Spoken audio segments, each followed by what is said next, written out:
there are strategies everywhere from £50 a week up to £100 million, and they're different.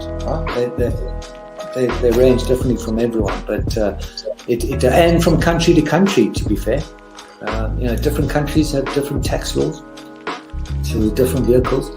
But from your point of view, at the sort of normal end, I'm not going to call it the low end because I'm in that boat as well. It's as tax efficient as you can get it. That's where you start. You use all the tax efficiencies and then you step up into different things.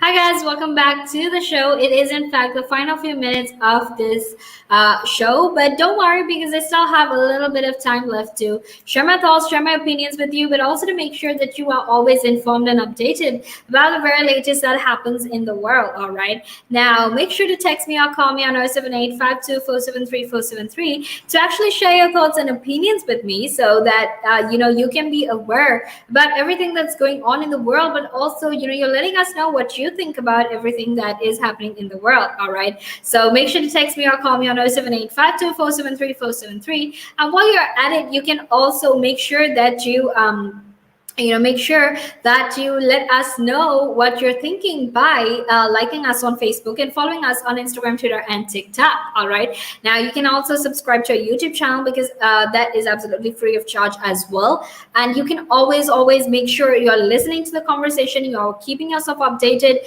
and you're telling everyone about your thoughts and opinions about everything that is happening in the world. Now don't forget to download the app because that's available on both the Apple App Store and the Google Play Store. That's available completely for free on both iOS and Android platforms, right? Which means you can listen in from either device that you have.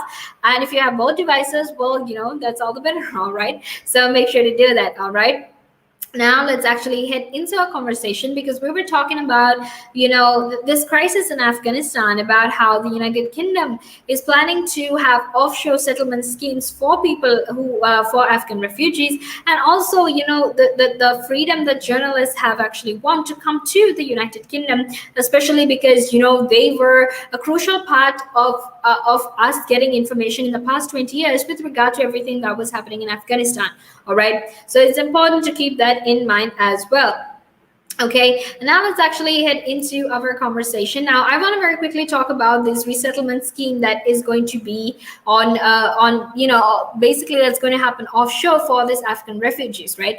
Now, Britain actually plans to establish these offshore asylum centers in Pakistan and Turkey for all these refugees in Afghanistan because they have basically found that they can't possibly rescue all of these refugees by the time the troops have to leave Kabul, right? And the truth is, after the troops leave Kabul, there's actually no guarantee that these people can get out of Afghanistan, right?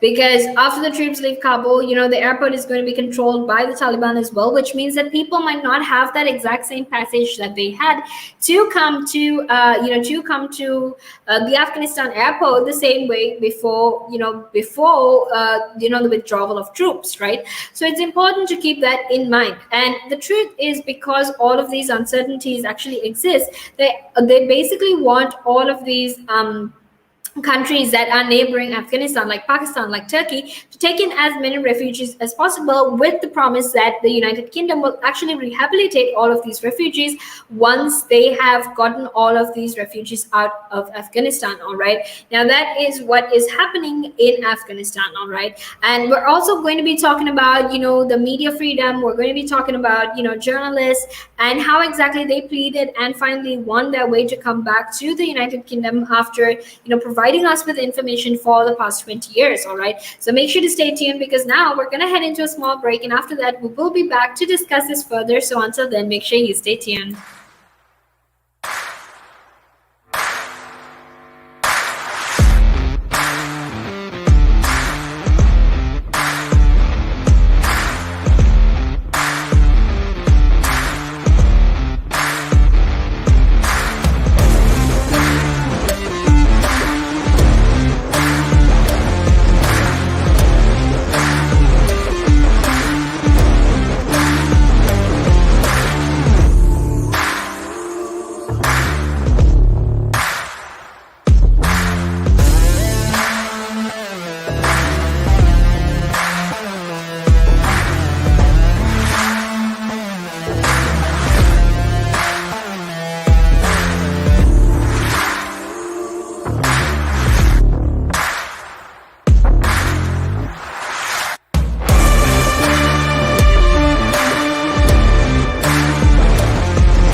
Welcome back to the show. It is your girl Sarah right here on Relax Radio, and we're talking about the Afghan crisis, right? We were talking about, how the United Kingdom essentially plans to have offshore settlement schemes for Afghan refugees who are trying to flee their country, but also to make sure that their lives are safe and protected, because because they've said that it's virtually impossible for them to save all of these Afghan refugees before the troops are asked to withdraw from from Afghanistan.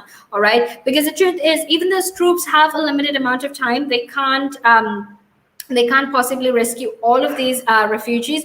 So that's why we have been talking about this. Now, another group of people who have obviously been inconvenienced because of the Taliban, or not inconvenienced, but rather their lives have been put at risk because of the Taliban, are in fact journalists, right? Now, more than 200 Afghan journalists who work with the British media, in fact, have been granted access to the United Kingdom after this appeal that they had through a coalition of British newspapers and broadcasters, right? Now, what's important to keep in mind is that these people have essentially provided us information for the past 20 years, right? Which means that for them to provide us with that information, they've put their lives at risk, they've put their rights at risk, and they've also put their families at risk as well, right? Because the truth is, especially when when you report news from countries like Afghanistan, where there is where those countries don't really tolerate Westernism and they're very anti-Western, it's in fact very scary and very dangerous when you have to be reporting from countries like that, right? So obviously these journalists have actually been given visa waivers to actually come to the United Kingdom in as a way of recognizing the work that they have done.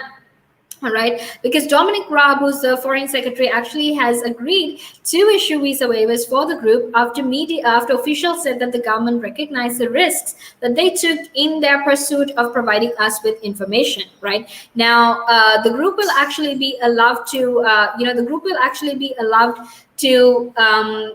allowed to enter the United Kingdom outside immigration rules, and this will actually hand them a chance to settle in Britain as well. All right, and now they can actually be accompanied by their immediate family, such as a partner or even a dependent children under 18. However, with all of this chaos that is still surrounding the Kabul airport, there are still a lot of serious concerns about what exactly is going on, about what exactly is happening, and whether they can actually leave the Kabul airport, right? Now, right now, what is happening is that the Taliban is in fact marshaling people into US and UK evacuation so that these people can actually evacuate the country. However, when these troops leave Kabul, what is going to happen to the rest of the people that are stuck in Afghanistan, right? Because after these troops leave Kabul, there's literally no evidence to say that people are going to be allowed to evacuate, right? People are not going to be allowed to evacuate, and that's pretty obvious, because even now, even while the troops are in control of Kabul airport, what we're seeing right now is that we're having all of these Taliban outside actually trying to block and prevent people from reaching the airport, especially if they don't have documents or identification. But the truth is, it's a crisis. It's a humanitarian crisis. People are literally scared of them dying because they know their rights are at risk, because they know their lives are at risk, and that's not the kind of life that anyone wants to live, right? So it's important to keep that in mind as well. So Raab actually said that to protect these brave Afghan journalists who have worked so courageously to shine a light on what actually is going in Afghanistan, they have granted these journalists and their media staff and their support staff visa waivers to actually come to the United Kingdom. All right, and through an open letter by all of these UK's major newspapers and broadcasters, they actually told, they pleaded and said, look, what, we need to get these people to this country, because if not, they could possibly die. Right, so that is what the conversation is about, and I'm super excited that you are part of the show. But don't worry, because I will be here again tomorrow, same time, same place, same frequency, to share more news with you, to share more thoughts and opinions with you. So until then, make sure that you stay tuned, and make sure you have a safe day and you are keeping yourself safe and you're having an awesome day as well.